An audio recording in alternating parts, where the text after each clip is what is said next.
Hello. How is everybody?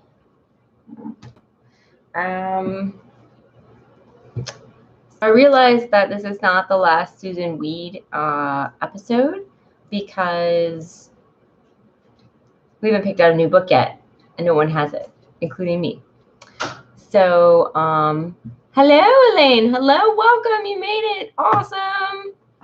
I think I'm pronouncing your name right. So, how are you doing?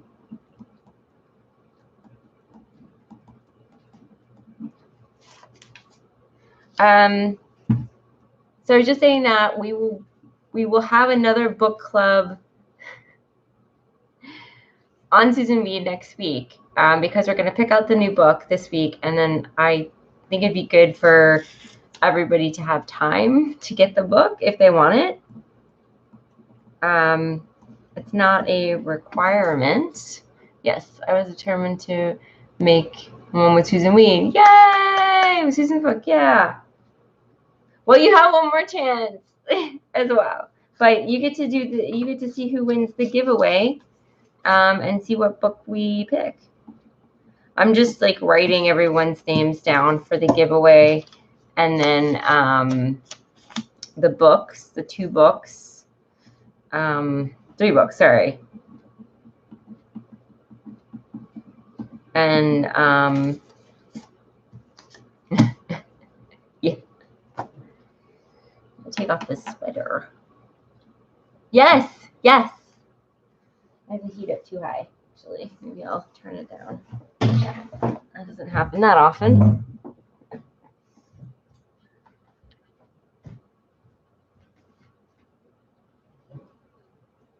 Ooh, I had it up real high. So,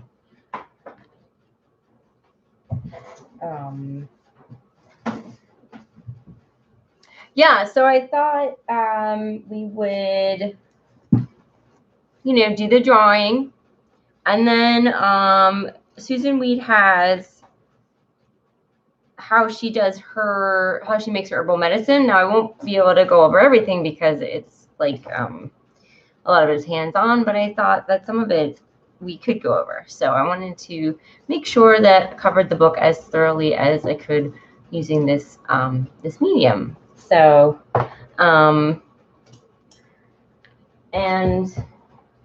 don't worry if you don't want to get the, you don't need the book for the new. You don't need the new book, because I usually read the sections and then we discuss it. So hold on one second. I'm gonna get the got Winter Sisters, and then we are doing Weed Wives.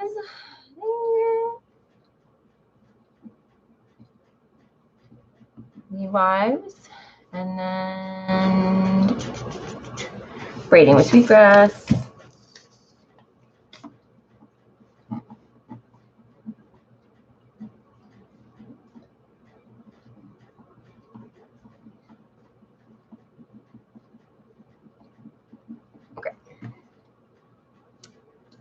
Okay, cool. Yes, you're waiting for Susun Weed's book to arrive. Awesome. Well, you'll be able to, follow along if you want to go back through the older lives. You'll have a bit of an interactive guide. Yeah. It's a book that's good to go over with people. I feel like it. I had the book for a really long time before this is like my first 100% read through. So I used like the medicine making aspects. I read some of the traditions, and then like, of course, about the herbs. And I was saying, hi, Heather, how are you? Thanks for posting a picture of your seaweed dish. I'm going to show you what I was talking about with the seaweed shaker.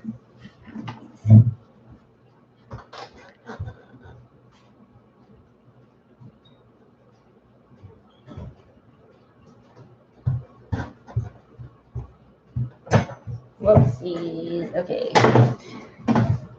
Yeah, so this is the seaweed shaker, and I think you probably knew what I was talking about because you were gonna get the like.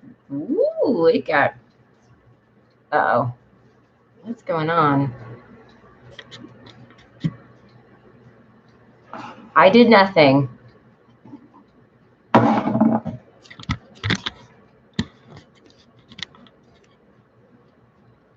There. Oh, geez, I was so worried again. I was like, oh no, it's like the sound. Okay, very carefully. So I think you already know about this, and you were going. Yeah, is it? It should be better now. I don't know why it wouldn't fix itself. Is it better?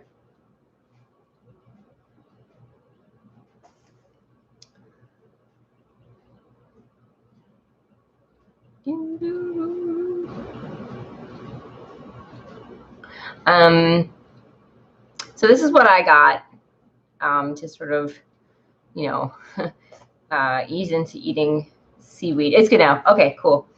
And you just use it like salt. It's got kind of a milder. It's like a mild. It's milder than salt. And it's pretty good. And I think Susun Weed said you could use this, and it would still be effective, just and stuff like that. So, I don't like seafood. So this is sort of like an experiment. I think Heather's also experimenting with that because we were reading that it was super, super good for you. And we wanted to jump into that. So yeah, I will put a picture up on the Facebook group so that I'm sure you can find it online. Or let's see. Hold on one second, maybe.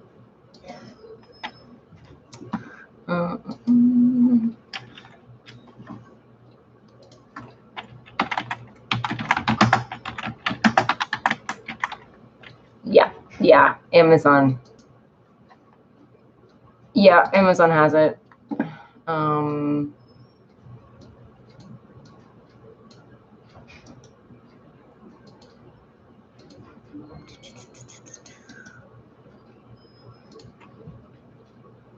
Oh no, it's like one letter over. Okay, hold on. I'll have to. I was trying to pop in a link. Sometimes like the links are.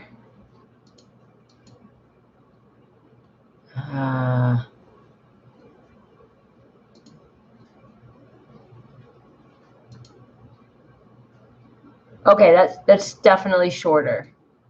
I don't know why. Like sometimes, the links are weird. Okay.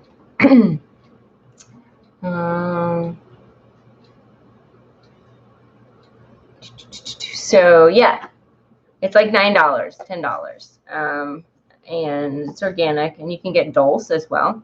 So, and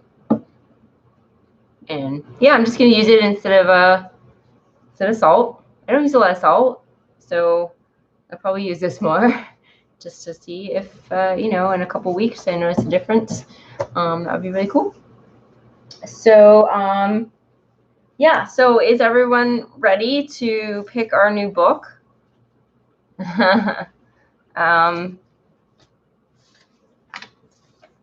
Any last minute suggestions? We have braiding with sweetgrass.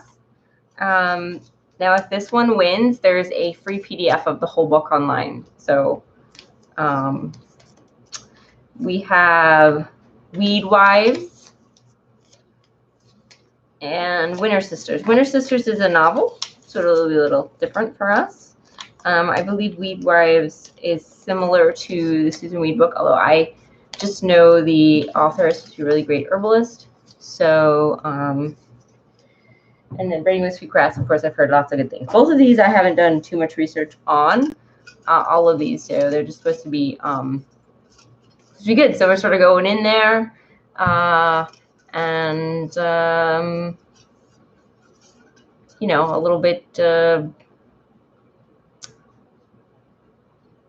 I don't want to say blind, but we're sort of going in there with little pre-knowledge, which is gonna be good. Okay, so just go for it. I was like, I'm ready. Jeez, we've been trying to pick a book for months. I'm nervous. Oh my god. Oh my god. Weed Wives, everyone. I'll put a link to it. Woo! I don't think there's any like losers here. So actually, hold on. Let's see. There we go. A Weed Wives remedy, folk herbalism for the hedgewives. Yeah. So this is it. Oh man. Can't put the link. Dang it. Okay.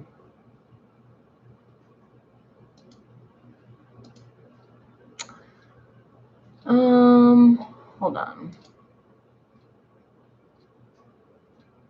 By Kava Rose. That's better. Okay. It's $25 on Amazon. There's probably like a used books on it. There we go. That's better. Okay. So it's a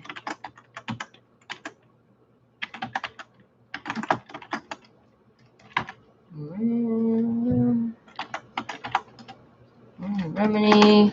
My webcam is in the way. Remedy. Yep, folk. Oh, I put four. That's not a word.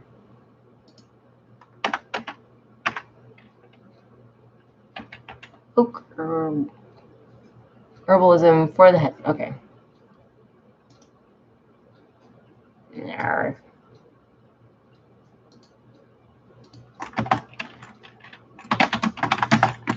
I mean, I don't know why I'm typing it in because I put the link up, but anyway.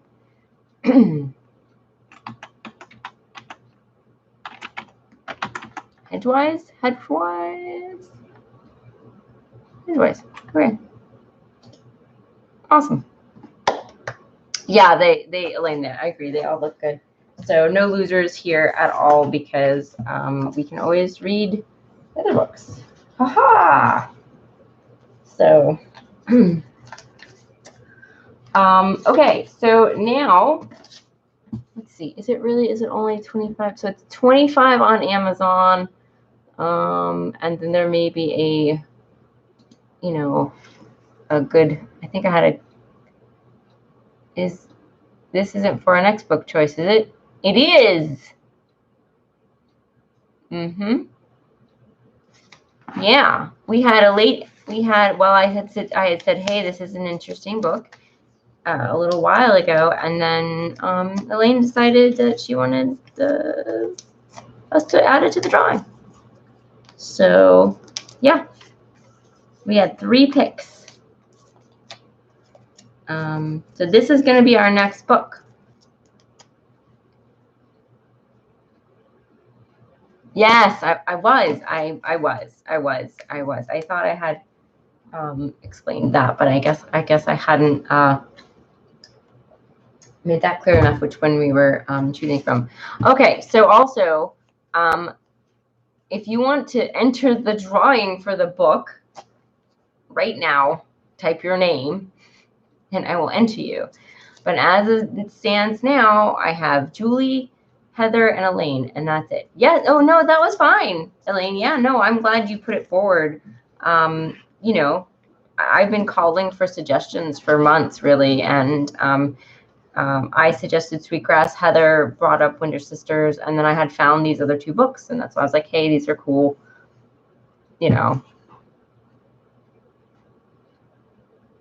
Yes, I did. I did it. Did I do it too fast? I put it in my thing. All right. Going once. Going twice. Oh, that's okay, Heather. Okay, so I think that nobody else is putting their name. Okay, I'm going to do it now. No one else is putting their name forward. Y'all are missing out. Next time I want more people to enter. That's it. More people to enter. Giving away something, you're like, no. I'm like, yes, you will take it. Okay, sorry. Okay, guys, cross your fingers.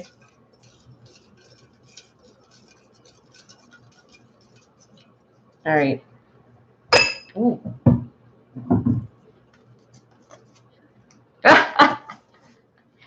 So guess who won? It was Julie, and she's not here tonight.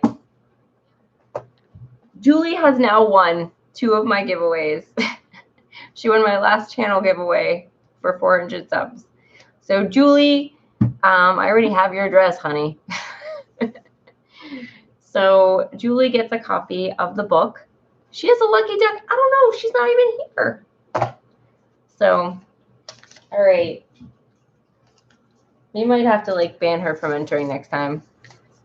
I was gonna get. She's just a lucky duck.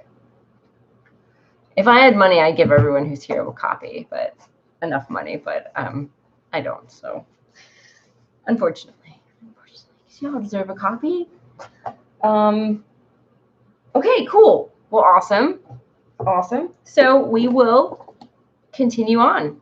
So this is, let's see if I can get this down a little bit. Yeah. So we finished all the herbs. We finished all the herbs. We finished the whole, oh yeah, I forgot. I was going to do the questions today. Okay. Do you guys want me to go over the questions that I have, our review questions? No, we shouldn't do that yet because we're not quite done. So guys, there's a list of questions in the description. And so next week will be our official last week again. I'm moving again. So everyone has time to get the book and then the new book. And then if you want it, it's not a requirement. And then we'll do those discussion questions and we'll do, we'll just talk about her medicine making. So, okay. And then I'm going to try to wrap up like any kind of like information that I did not put up on the, I wish I could put all of her medicine making up. So this is a herbal pharmacy.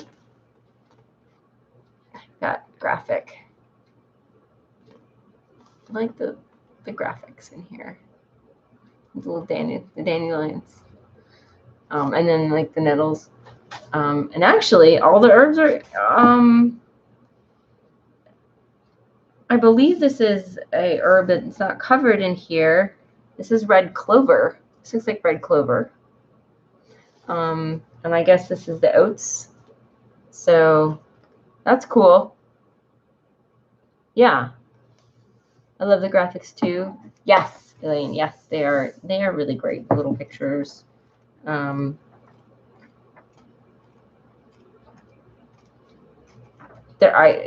cute yet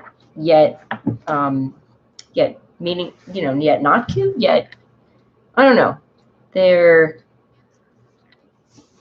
cute yet they have a lot of meaning and symbolism in there, and I like that. I like the chunky art style. So I have nettles and red clover in abundance. That's awesome. That's awesome. She doesn't cover red clover, but it's another very common plant. I believe it is good for like women's menstrual cycle. and stuff like that. So, and then, no, I'm sorry, I'm mixing that up with red raspberry leaf. So I do not remember exactly what red clover is used for medicinally, but it is a very commonly used plant. So, and the nettles, that's awesome. There's a huge section of nettles in this book. So, yeah, I'm going to make stuff with it this year.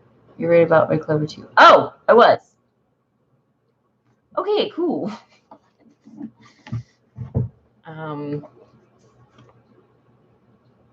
My first infusion that I was taught how to make was red raspberry leaf and nettles. So, all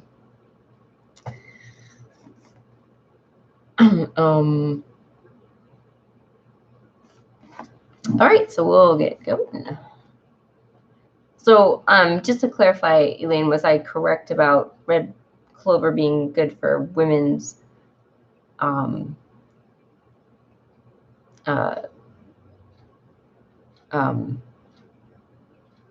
hormonal cycle issues, or because I could actually look it up.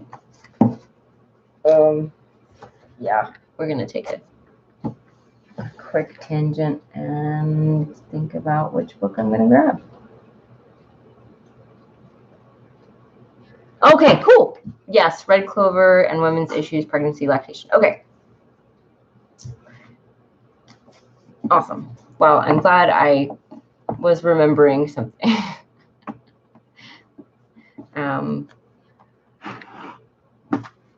So this is page 255 if you have the book. It's about the herbal pharmacy. In your herbal pharmacy, you transform fresh and dry plants into herbal medicine. Learning to identify and use the common plants around you is easy and exciting, beneficial and safe.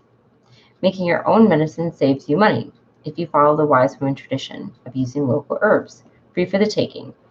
Even one day's work in field, forest, and kitchen can provide you with many years' worth of medicines. Great, especially if you make tinctures, because they last forever. I think they literally don't go bad. I mean, when you make your own, you know for sure what's in it, where it came from, when and how it was harvested, and how fresh and potent it is. Dried herbs are the best for the infusions recommended in this book. Stock your herbal pharmacy with your own foraged or cultivated dried herbs. Expand your resources and experiment with new herbs by buying dried herbs from reputable sources. Thank you, Heather. So this is Kaya Rose's web page. Kava, sorry. I think it's pronounced Kava? Kaya? Okay, I will have to figure out how to pronounce her name before we start this book. Yes. She also hosts a herbal festival in Durango, Colorado, I believe, every year, which is pretty cool. I haven't had a chance to go there. So, yes. She's got some really great resources on her website.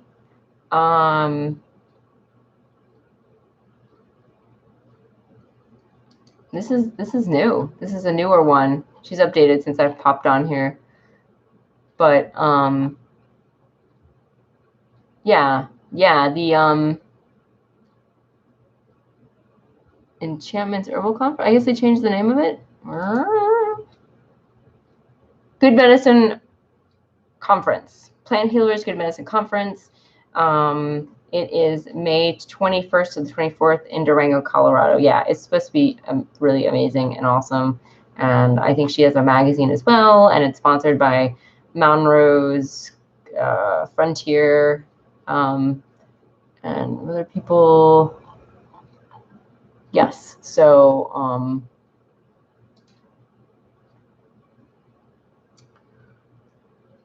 hey, Ozark. Hey, how are you? Hi, Donna. Glad you can make it. We're just, we're talking about, we're at the end of our book here, and we're talking about herbal medicine making. So according to Susun Weed. And also this awesome web conference put on in Durango, Colorado by the author of our next book that we're going to be reading. So yeah, that's what we're chatting about. Let's see. Fresh herbs are best for tinctures, and oils recommended in this book. If you can't make your own, buy from sources who wildcraft or grow their own herbs to use herbs to use fresh in preparations. Whenever you buy or make your medicines, remember, herbal medicine may not work or may work incorrectly if they aren't prepared correctly. Read this chapter carefully. It contains easy-to-follow instructions for every remedy and preparation mentioned in this book. I just got lucky and saw you on. Yay! Yay! Yes! So Heather put up the link to the new book for the book club. We won't be starting it next week, but we'll be starting it the week after. So this is called Meeting the Plants. And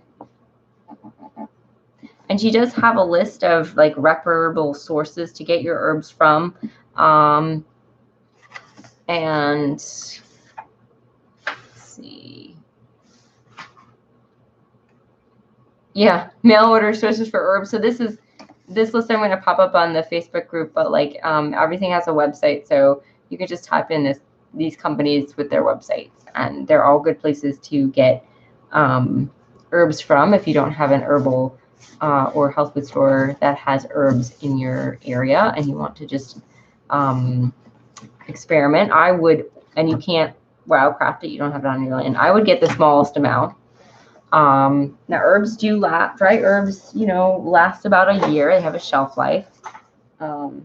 So, but I would still get like the kind of the smallest amount, or until you know that you are really going to use this herb. Okay, so meeting the plants.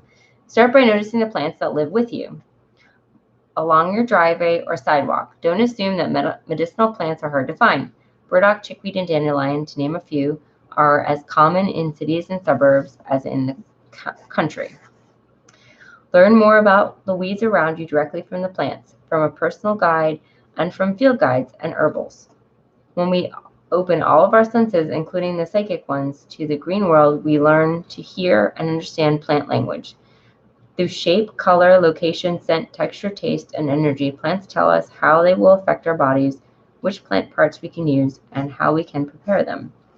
Some wise women converse with the plant fairies and the divas. Some hear the song that each plant sings. Some feel the dances of the leaves, breeze, and insects. All are means of learning the ways of herbs. Through the scientific tradition, scoffs at such knowledge, the wise woman tradition honors the plant as the ultimate authority on its uses. Yes, I got fenugreek seeds today to experiment with. Yeah, that sounds awesome, Heather. And you're going to try to sprout them? Because I've never heard of that, anyone doing that.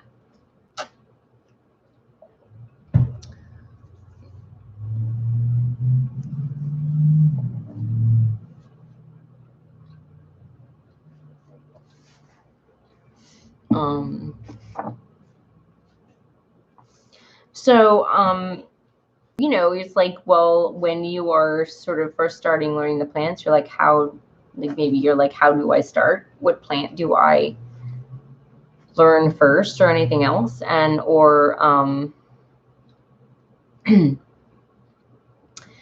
So it's sort of like, yeah, what is the plants around you? And you'll, as you watch more stuff about herbs, and as you like kind of read more, and as you, a good way to start is to go to a plant walk.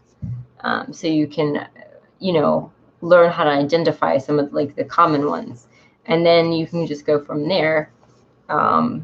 And usually, like, I see a plant and I'm like, oh, what's that one?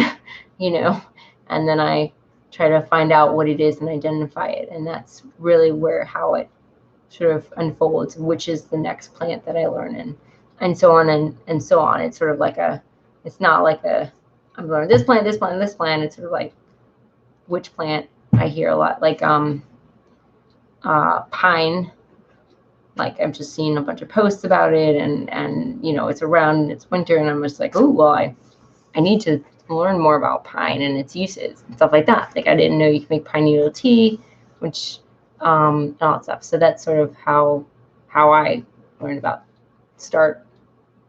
how I first start to learn about a new plant.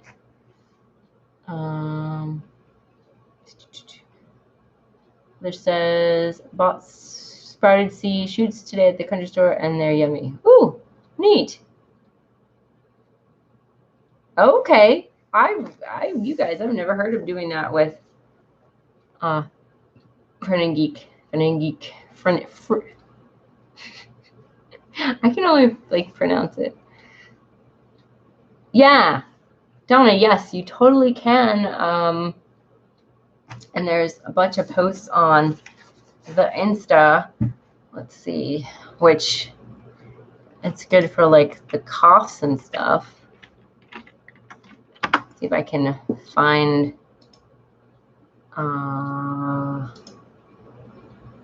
Nope. Hold on. I have saved the. I have saved the link, but we'll see if I can find the link. Unless I didn't save the link, and then I would be like kind of mad. That's not it. Haha.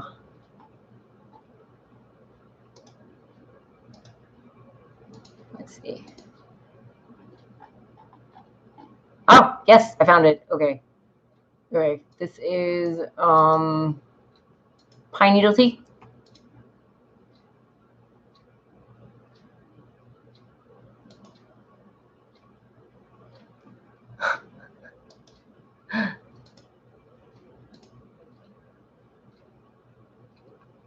Fern Geek makes your sweat smell like maple syrup. That's awesome.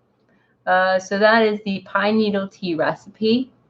So Heather says it balances cholesterol, soothes upset stomach and digestive problems, reduces menstrual cramps, reduce appetite, reduce fat mass, maintains liver and kidneys health. Nice. So like a lot of the the spices that we use are actually sort of double as they're actually medicinal herbs. So, and I think if you're using them medicinally, you might want to do more than if you're just using them as a spice and maybe in a slightly different way. Either as like a tincture or a tea or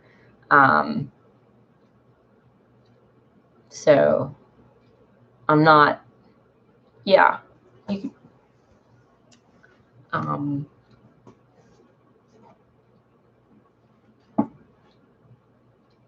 because she was talking about, Susan was talking about how like the quality of the herb affects the effectiveness of the herb, but also dosing, like how much you take and also frequency. That also affects whether it's effective or not. And for certain situations, you might need to take less and vary the time and all that stuff. That it gets into very complicated stuff about like, you know, dosing and everything else that I don't have all that knowledge, but I do know that is important. Like with echinacea, you have to take high frequent doses for it to work at sort of the first sign that you're getting sick. And it doesn't do that much afterwards. So, and I think we don't, we learn what the herb is good for, but those kind of details I think don't get learned or like it doesn't appear a lot in in the herbal books, like I found that piece of the puzzle, you know, I'm still like really fuzzy. I'm like, wait, how do I use this? Like, I know what it's good for, but like sort of the nitty gritty of how to use it, it has been difficult for me to learn without, like, I guess, taking a clinical herbalist class or something. So, oh, Heather, that's good to know. I've never had it outside of lactation support, but girl, it helps with menstruation. Yeah. I mostly incorporate things into my kitchen witchery menstruation sucks. Yes, it does. Yes. I mean, there's a lot of ways to use the herbs, and you just find the way that works for you. Herbalism is like really individual and really fluid as well. So I think there's some like guidelines. I guess it depends on who you're talking to. So I'm hoping this is making sense. I feel like I'm just really rambling today, more so than normal.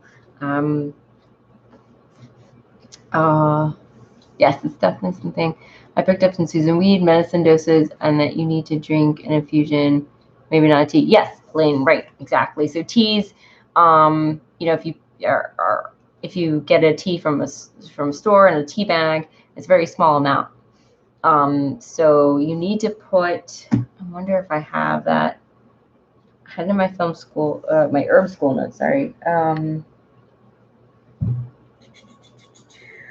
have it. Whoops. Okay, I will not find it. It'll take a minute.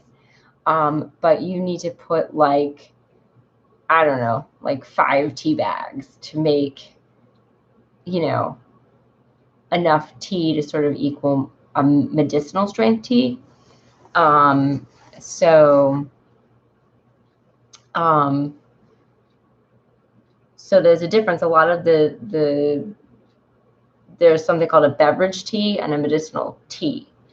And the beverage tea is just for flavor, like you could drink peppermint for medicine tea, peppermint tea for medicine, or you can drink it for, like, I just like the flavor of peppermint. I think it's really, really tasty. So it's just different ways. Like you would do probably a longer infusion of peppermint and more peppermint. Or you would even do like a tincture of peppermint to use it medicinally.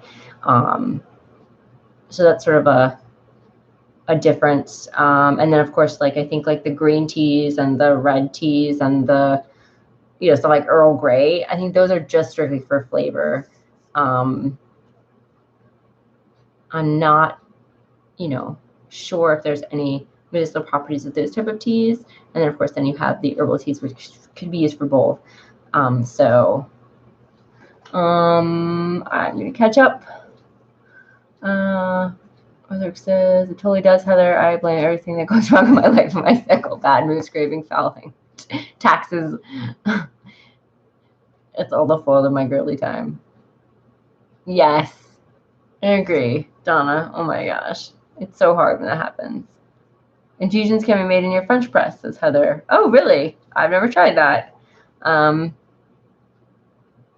I usually just get, for medicinal infusions, to make a medicinal tea, I get a mason jar. I think it's a quart, and then I put like 2 handfuls in of the loose leaf tea, and then you pour boiling water on top, and then close it up, and you steep it overnight, and then you strain it out. So that's usually how I do it. Some plants have to be cold infused, so you would not put any. It would be like room temp water, either overnight or for like a shorter period of time. So there is some nuances, but generally that's how I make a medicinal tea, and it's a lot more intense than a beverage tea.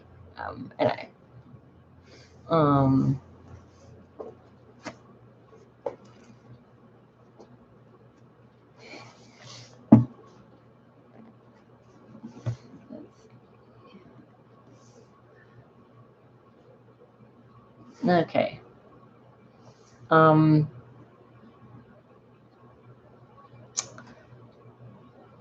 I think Kelly Bear said catnip tea helps with her cycles. I have tons of dried now, so next time Shark Week happens, it's on. Yeah, I would make like a. You could probably overnight infuse it. Donna, you could make a tincture from it. I would do that. I think that would be lovely, and maybe put some. You could do a tincture using the wise woman tradition, where you could just put some catnip in. You could put some like herbs for mood, catnip, yeah, more herbs for mood. You could put in some like,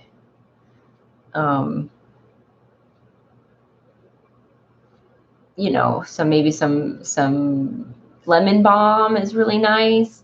I think what else? Passion flower is good. So yeah, I would, or you could just try it with the catnip and see what you think. But I think a tincture would be, yeah, where you want to go with that. Yay! Oh, lemon balm. Yes, I love lemon balm. Lemon balm is awesome, and I think it would be good. So you kind of get sort of a slightly minty. I think is slightly minty, and then a slightly lemony tincture. So, oh, you're welcome. No problem, Donna. And just let us know how did it come out? How's it? How does it come out? Maybe you'll hit on a miracle wonder combination, and we'll all try it. So you should probably start either like, it depends when your cycle is, but I usually do mine for like 6 weeks. So some people I think do it for less, like 4, but just depending on your preference on the infusion time. Okay, awesome.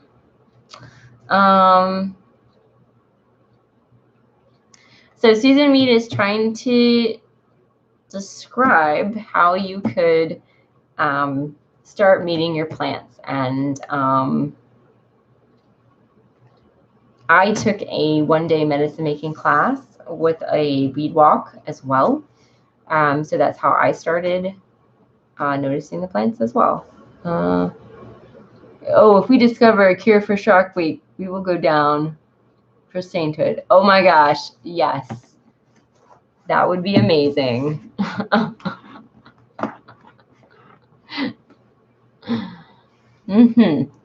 Sign me up. I'm ready.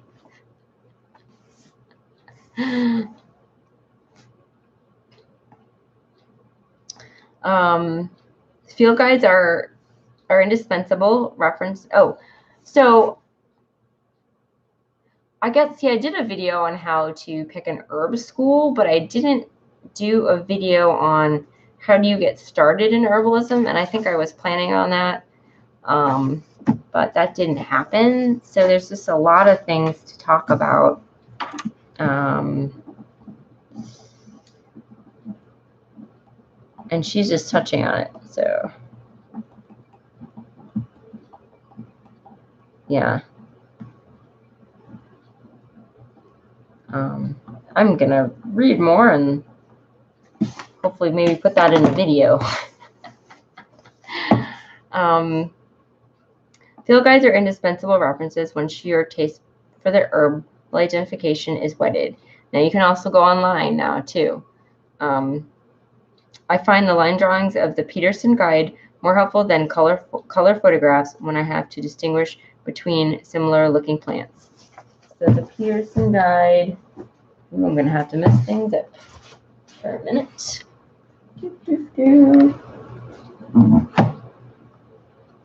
There's 2 guidebooks that a lot of herbalists use. There's I put a weed wives remedy in my Amazon cart. Woohoo! Ozark, yeah. Nice. Awesome. I haven't read anything by her. This is new. I just know that she's pretty awesome. Very awesome herbalist. So this is, did you say Peterson? Peterson. Okay. So this is the Peterson field guide. The newer one looks different. So there's a new version now. I've had this one for quite a while, but it's the Peterson field guide, wildflowers, northeastern, north central North America. So get the one. Yes, Heather, that was thrift books. That's what I was trying to mention. So you can look at thrift books to see if there's a used copy. To be a little cheaper. So yeah, get the one that's good for your region. And so it's got line drawings. And I like this one too because it is like one of the best ways to identify. Oh, they have new. Oh, okay. Do they have used also, Heather? One of the best ways to identify, one of the best times to identify a plant is during when it's blooming. So this is a great guide because it's by color. So you're like, oh, it's a pink flower. So you just go to the pink section, or you know, you go to the purple section. Like there's our friend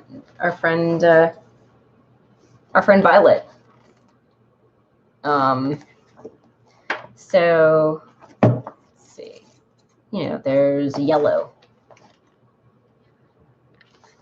So that's why it's wildflowers. I mean, it has medicinal herbs in it. And then the other one is Newcombs. And it also has line drawings. And I can't remember why the Newcombs is, what is the difference between the two guides. They all have their own like key. You'll hear mention people about how to key out a plant. Just here, like the flower type, whether it has irregular flowers, two regular parts, 3 regular parts, and you just go down this checklist, yes, no, you know, until you get to, you know, something that is like, it can only be one type of thing. I'm not an expert at all. I've just sort of done it. Anyway, so that's just a little tangent about the field guides, a little more expanded upon what she was talking about. I would recommend this one first. So, Heather,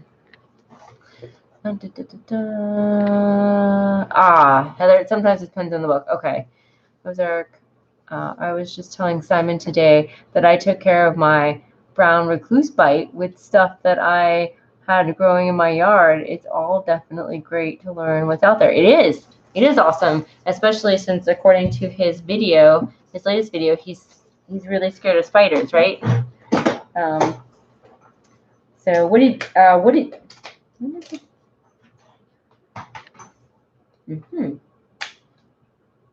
2-hour auto. Okay. Sorry. I have a heating pad. What did you use, Donna? I have an app on my phone to help identify plants. Okay, that's awesome. It's amazing. I snap pictures of my phone and it pulls up anything onto it. Donna, can you, yes, that's what I was going to ask, Lane. What is the app's name? Because that sounds awesome. When this book was written, there was not too much internet going on because it was written in '89. Picture this. Okay, awesome. Oh, wait. I bet I can, hold on. I can put the link on.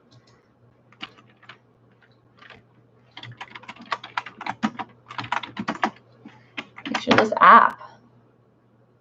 Plant identifier. Oh my gosh, you guys. This is awesome. Okay. I had no idea this. This is so cool. Here you go. Yes, it's a plant identifier. We're all going to be using it now. But you know, if for some reason like you can't get online, these are really good to take with you on like a hike or wherever. So, and another good book is called Botany in a Day. To if you want to learn more about botany and how to identify plants. Yeah, it did. It did actually show up. Picture this. It came right up. So, which is cool.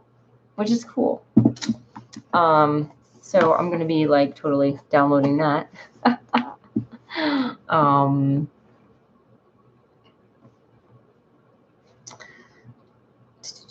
So field guides are just herbals concentrate on the specifics of using plants as medicines and are rarely illustrated well enough to serve as guides to identification.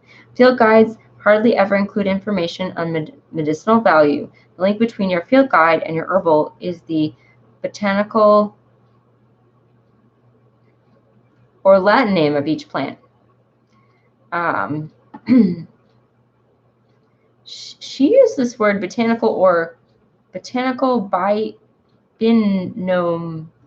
I cannot pronounce this. So basically, she's talking about the Latin name of each plant. And all the plants have lots of common names. So like what we know about chickweed, somewhere else in the world knows a different plant as chickweed. So, but when you start using the Latin names, everybody is not confused. And it's really important when you're talking about a plant with someone else or just in general, like, yeah, with someone else, or you're looking to identify it, that you know which plant you're talking about.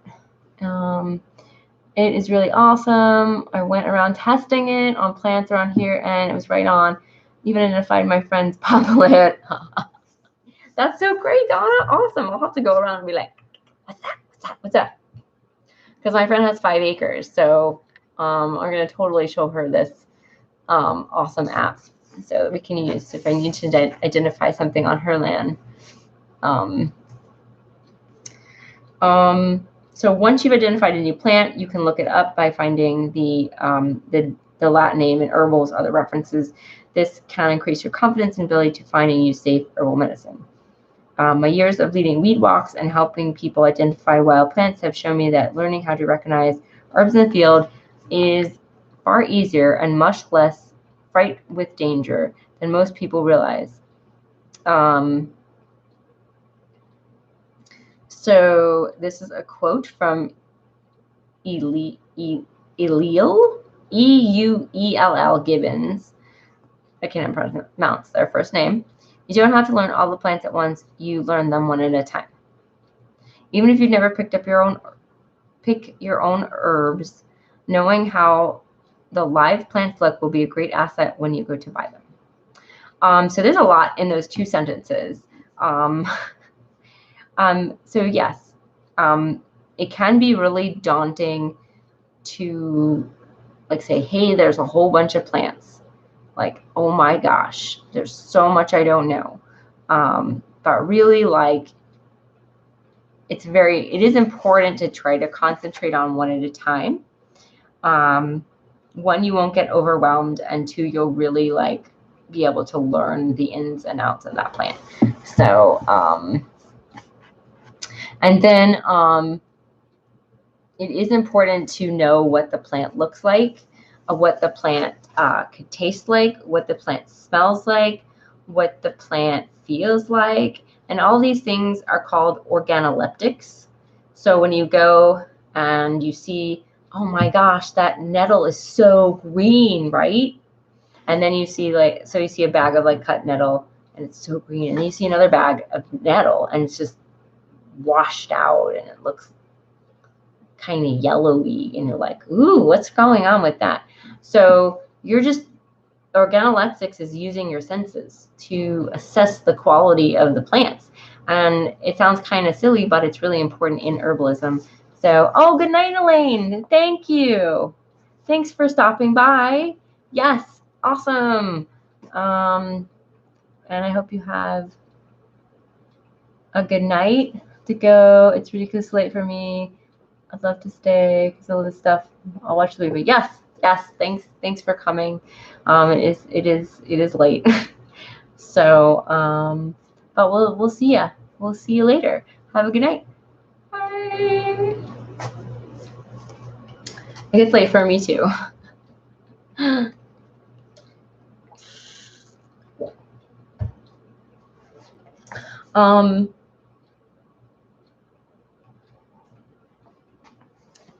Yeah, so when you go to buy them in a store, or when you order something from like Mountain Rose Herbs and you're like, this just doesn't look good, what's going on with it? So those things are really important. Also, like herbs have, like dry herbs have about a year shelf life, but I've had dry herbs that smelt and looked great over a year, and so I would still use them. The same goes for tinctures, salves, any herbal preparation that you make. It sort of has a rule of thumb, you know, expiration date. But if it still smells good, looks good, seems really potent, just go ahead and use it. That's what I do. So that's where that comes in. It's a really, really good skill and something you sort of develop as you go along, as you're working with herbs. And yeah, it's just something that happens. Like I didn't know what it was called, and and I learned that later. I was like, oh, there's a term for this thing that I've just sort of been doing. I've just been smelling things when I open the package. I'm like, that smells good. Or like, oh, that's not good anymore. There's a lot she's crammed in here. I was like, hey, we're going to get really far. So we're on to picking herbs. 257. That was like a 1 page. When you have positively identified the plant you wish to use, center yourself by sitting next to the herb in silence. Take several deep breaths. Feel the earth under you, connecting you to all the plants. Listen to the sounds and songs around you. Can you hear the song of your herb? If you are picking only one plant, ask that plant to share its power with you. Tell it how you intend to use it. If you're harvesting many plants, look for a grandmother plant. Talk with her about using her grandchildren.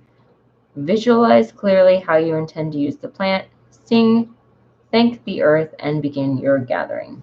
Take care to preserve and contribute to the well-being of the plant community. Take no more than half of the annuals or biannuals, no more than a third of the perennials. Walk gently and with balance. Ozark. Makes sense, just got to use your judgment. I do the same thing with stuff in my freezer. Yeah, exactly. It's been hanging out for eons. Totally. It's the same thing. It's just common sense. It just has a term for it in herbalism, which is, I think it's really cool. It's organoleptics. Yeah, ethical harvesting. Yes, Heather. Yes. I mean, although I found like my herbals that I'm usually harvesting are in such abundance that there's no danger of like over harvesting. Because literally, like I got 64 ounces of plantain oil from my friend's land, and literally, like I believe she had like 2 acres covered in plantain.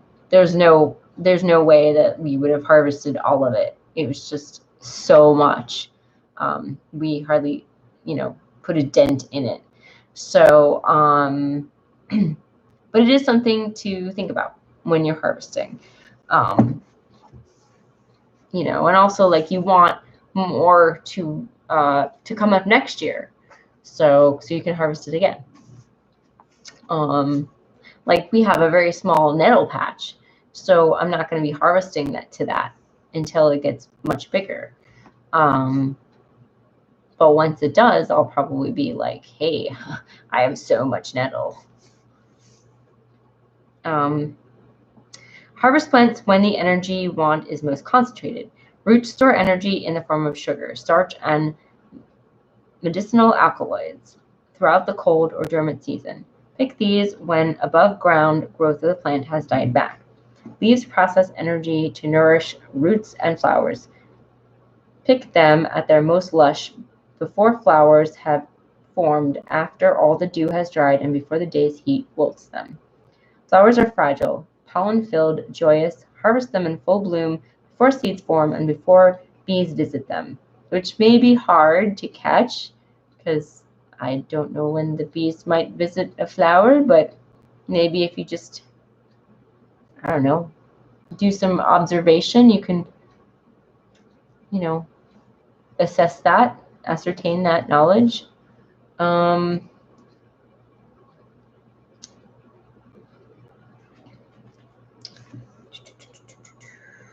Seeds are durable, but likely to shatter and disperse if left on the plant too long. Harvest seeds when still green before insects invade. Barks, inner barks, and root barks may be harvested at any time, but are thought to be most potent in spring or fall. Look closely at the plant you wish to pick, and you will see the energy where the energy is highest. Let this guide your harvesting. Deal with your harvest immediately. Allowing the cut plants to lie around disperses their vital energies, encourages mold and fermentation, and results in pure quality preparations. If you intend to eat your harvest, refrigerate the plants or wash and cook them. Sit down and eat. Intend to make a tincture or oil, cover the herbs with alcohol or oil as soon as possible. Don't refrigerate them. And I don't wash them either, actually. If I'm making an oil with them, I don't wash them. But I'm literally putting them in oil in the field.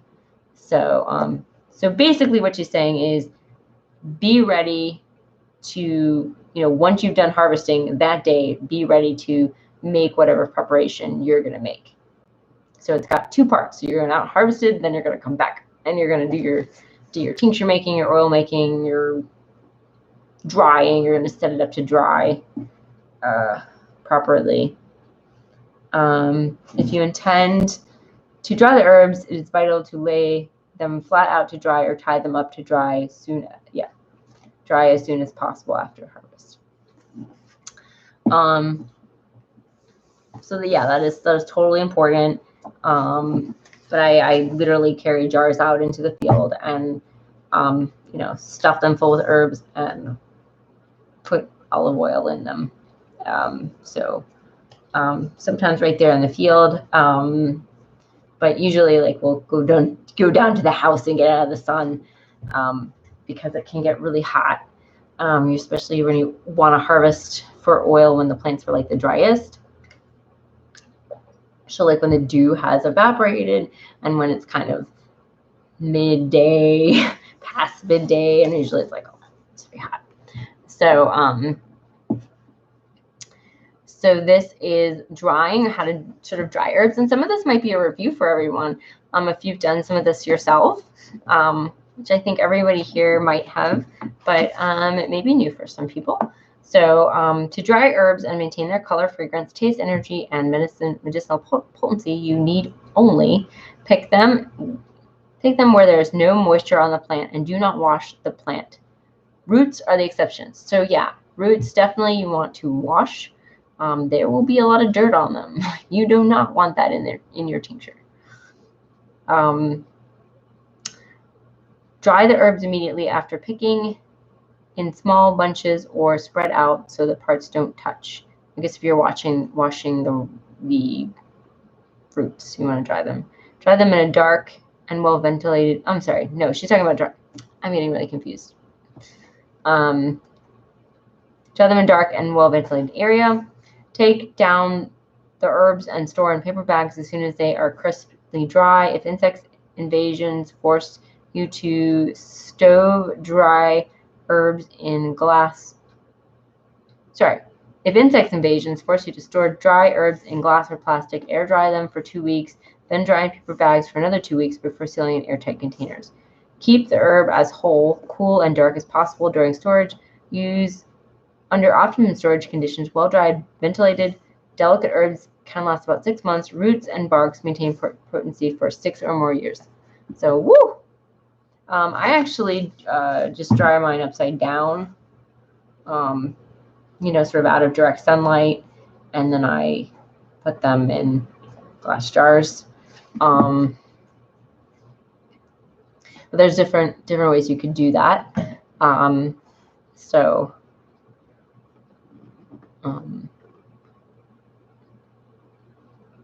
and yeah, many people use a slightly different method.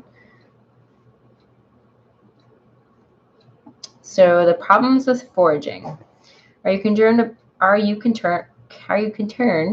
Ooh, we've been on for an hour. Can't you guys tell? Are you concerned about contamination of wild plants with lead, chemicals, and dog dew? It sounds like a PSA, right? Are you concerned about? Well, have I got the answer for you? Avoid harvesting from roadsides where lead contamination is high. Plants growing by busy roads will accumulate more lead. The nearer the plant is to the road, the higher the level of lead contamination. If you can't find a particular herb anywhere else except by a road, pick at least 8 feet from the road edge. Lead levels drop sharply in the first few feet. In cities, pick from parks and other out-of-the-way places. Be wary of vacant lots, which may be contaminated with lead paint. Donna, dog dew doesn't freak me out, but the state spraying stuff sure does. Oh, I agree. Yeah, that is probably, it's just worse. They like, oh my gosh. So like here where I live, they don't tend to, yeah. So it's like if you like are sort of driving and you see like a really like a very brown, like sick field or something, someone sprayed some Roundup on it. It's really awful and gross. And it's like, oh, so I'm sure they're spraying all kinds of stuff on the plants. Heather, I saved the little Della.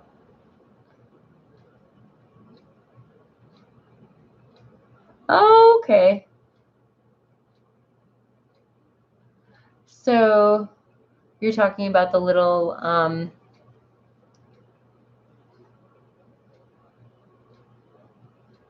Heather, are you talking about the little packets of stuff to keep the moisture down? Donna, like how can they do that knowing rabbits and birds and all their picking stuff up? It should be legal. Oh, dude, I know, right? Definitely. It's just like there's no excuse for this, you guys. There's just not. Okay, Heather, yes. Okay. So that's interesting. I've never heard anyone do that, but I'm sure that works well. Just a little added extra to keep the moisture out. Especially because like, here where me and Heather are, it tends to be kind of on the damp side in the summer. So in the winter it's super dry, but like in the summer it tends to be damp. I'm assuming, Heather, you have similar weather. So yeah, humid. Yeah.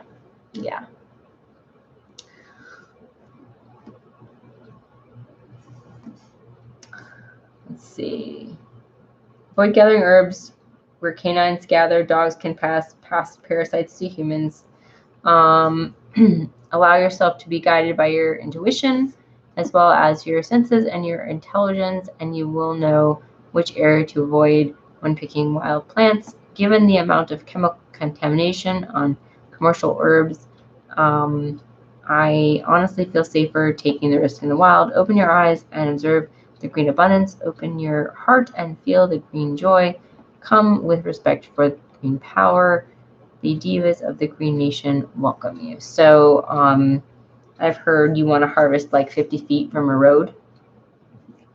And you should try to learn the history of any land you're harvesting on. So just some tips. I think we may have to stop really soon. We are definitely So I've got buying herbs, and well, I can read these two sections because I won't be able to get into the specifics of her. I may post it on the Facebook group just so you guys have that information. So we're going to read buying herbs, and then also we're going to read making herbal medicines, and then she does go into more specifics on water, herbal infusions, decoctions, syrups, tinctures, vinegars, oils, ointments. Yeah. So,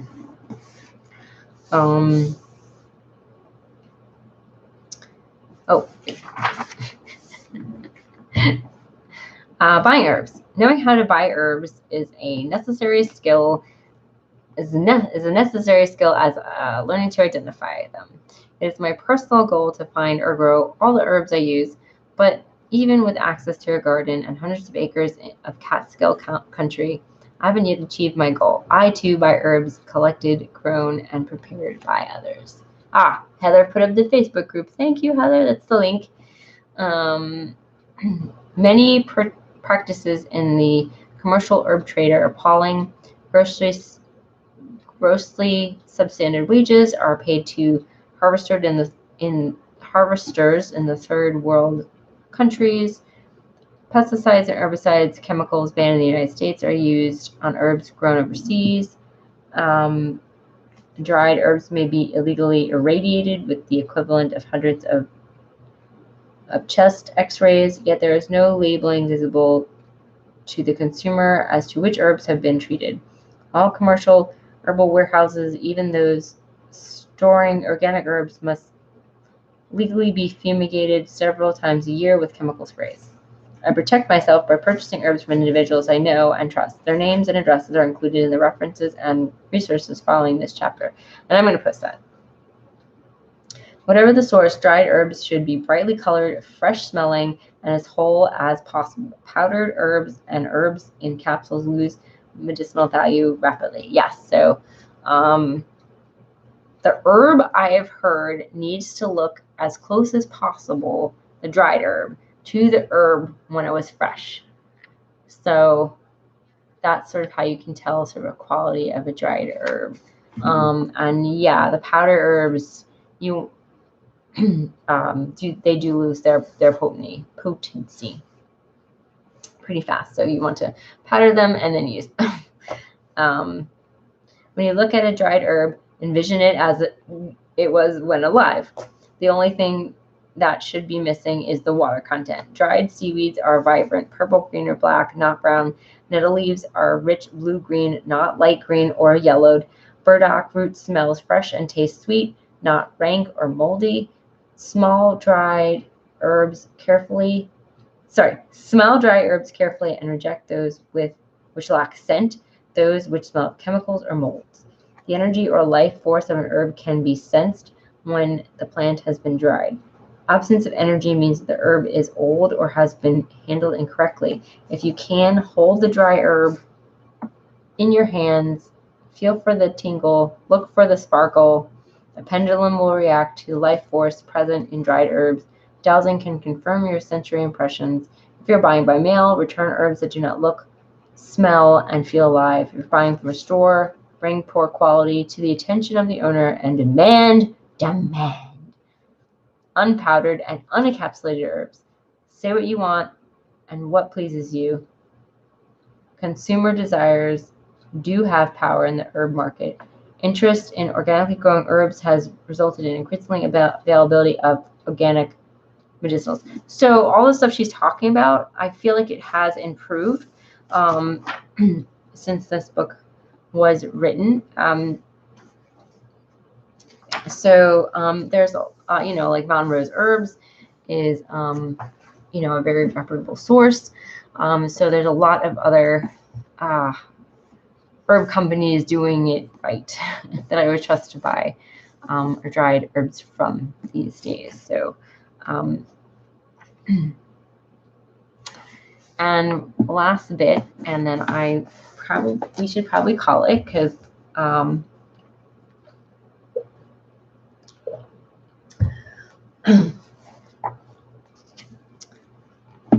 making herbal medicines.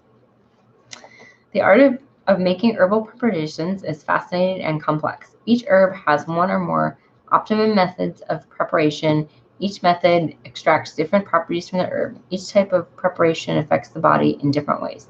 The quality of an herbal preparation is dependent on the quality of the herb used. The quality of the herb is affected by the weather during the growing season, the thoughts of the grower or gardener, the time of harvest, the conditions surrounding handling and storage. The moon sheds her subtle influence on all of this, adding to the very variables. It is no wonder that every herbalist creates unique herbal preparations and that non-herbalists feel confused. Yeah, I can see that. After years of experimenting and teaching, I offer these easy foolproof instructions for home preparations of herbal medicines. All the equipment you need is probably already at hand. Canning jars with lids, small jars with lids or corks, a sharp knife, a grater, several pots and pans, water, oil, vodka, label, and a ballpoint pen. Prepare herbal medicine in 3 bases: water, spirit, and oil. Water-based products are teas, infusions, decoctions, syrups, baths, enemas, fermentations, eye washes, and douches. Spirit-based products are tinctures, ligaments, vinegars, and essences. Oil-based products include essential oils, infused oils, ointments, and salves. In all bases, I use no direct heat. No herbs are either boiled or baked. This virtually eliminates burnt, fried, and ruined medicines, and the finer vibrations of the plants appreciate the care. In water-based, dried herbs produce the best potency. Spirit bases produce superior medicinals when fresh herbs are used, although you can use dried as well. And a lot of herb books will give the ratios if you're doing the weight to volume method of tincture making with dried or with fresh, because sometimes you could just get dried, so sometimes fresh is not available. I think Susun Weed does not use the weight to volume method. I think she used something called the Wiseman method, which is what we're talking about in this book, which does not require math. So, but if you're interested in looking up more, before I post these pages, you can look up the weight to volume method of tincture making or the Wiseman method of tincture making. Oil bases absolutely require fresh plant material. I agree with that. My style, no math, right, Heather? Yes. Basically, you're like stick some herbs in a jar, pour some oil on it, shake it up, and leave it alone for like 6 weeks. Well, you still want to shake it every week or something, but so that's basically the wise woman tradition way of doing it, or the folk method way of doing it. And every herbalist has their preferred method. They're like, this is the best method for making this. Everything else is not correct. And I don't know. There's I think each, like she said, superior medicines use fresh herbs, right? But some people would argue, well, you could still make the same with the dried, with the tincture.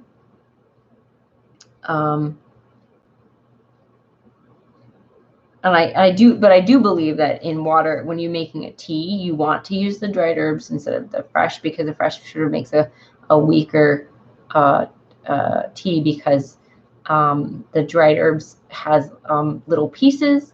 You're crumpling up in little pieces, and it has more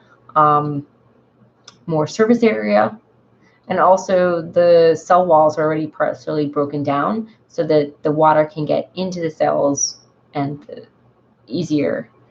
Donna, down with the math, LOL. I just put the dried herbs in the jar and put the vodka on it until it's about an inch above the herbs. Close up and shake every day for like a month or two. Yes, month and a half or so. Yes. So Heather, I would do use Donna's method. You make sure that the herb material is under the vodka. you could use like 100 proof vodka,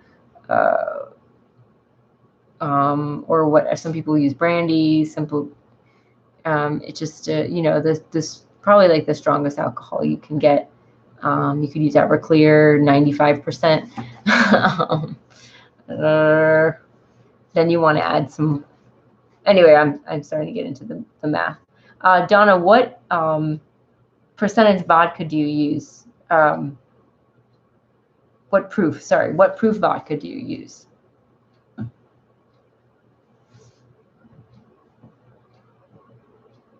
Right, then strain it with cheesecloth, double or triple over to catch the EB pieces. Yes. Not sure. It's absolute. Okay. Yeah, because I was using for a while absolute like 100 proof. 100 proof. So you could use absolute. I think, Heather, if you want to use Everclear, you might want to add a little water to it. So, because I've only used the Everclear for the weight to volume method, and I add a ratio of Everclear to a ratio of water. So I'm not sure. We use 95%, 95. Yeah, but you can't afford Everclear. We'll just use the best, strongest alcohol you can use. You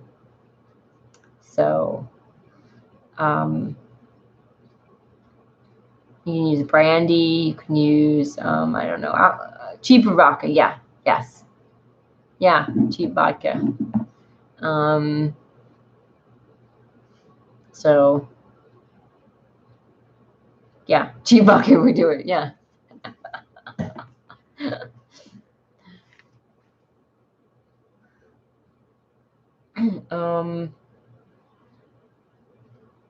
Oh right, Heather, my way or the highway, right?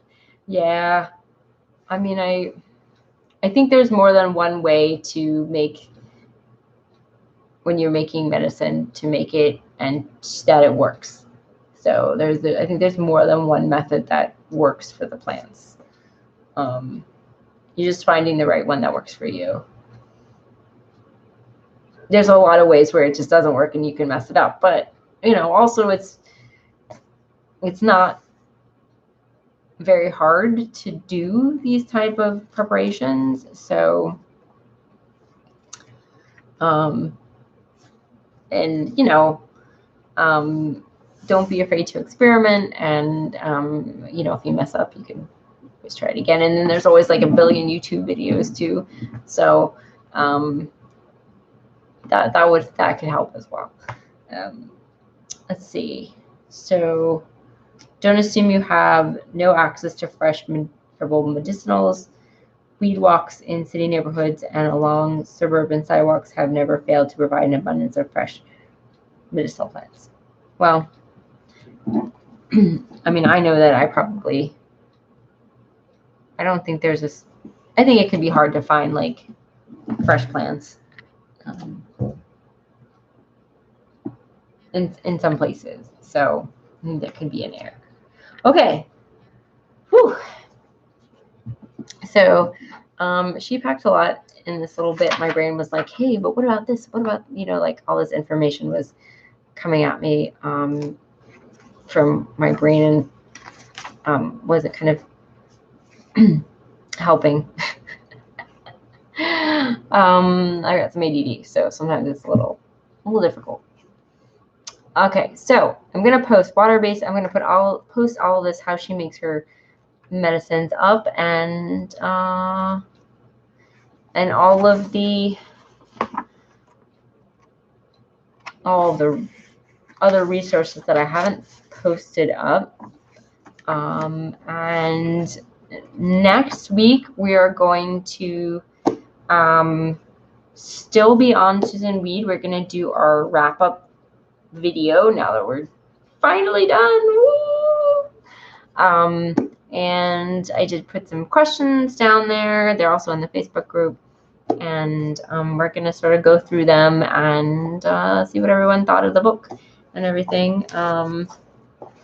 it's been quite a long journey. So I want to thank everyone for joining me on this long journey and joining me tonight. And I have no idea how big the other book is. This book is, let's see, like 280 pages. And so it'll be really interesting to look at the layout and stuff. Donna, my dog, is freaking out. Probably a raccoon or possum out there. I'm going to go up this gate. I'll take pots and pans up the dining and scan away. Okay. Have a good night, Donna. Good luck. We're gonna call it a night too, because so you're not gonna miss anything. But thanks for joining us. Yeah. And giving us that app. Whew, all that awesome stuff. So, all right. So I think we're gonna call it a night because I don't think I can talk anymore. So we know our new book. It is a weed wife's remedy, folk herbalism for the hedgewives. I think this would be really perfect. You're tired. Me too. So that's what we're going to be reading, but you have about 2 weeks to get the book. Yeah, so let's see, we would start on the 23rd. If all goes well, we would start the new book. So the 16th will still be Susun Weed. All right, guys. So yes, so everyone have a good night. Sorry if I was rambly. Susun Weed just reminded me of all this awesome information that I need to make a video about. Yes, have a good night, Heather. Have a good night, everyone out there watching, and everyone watching the replay. Have a good day or night, and see you next week at 10 p.m. And this will be our last Susun Weed installment, and then we'll go on to a new book, which I'm excited about. So good night, everyone. Good night.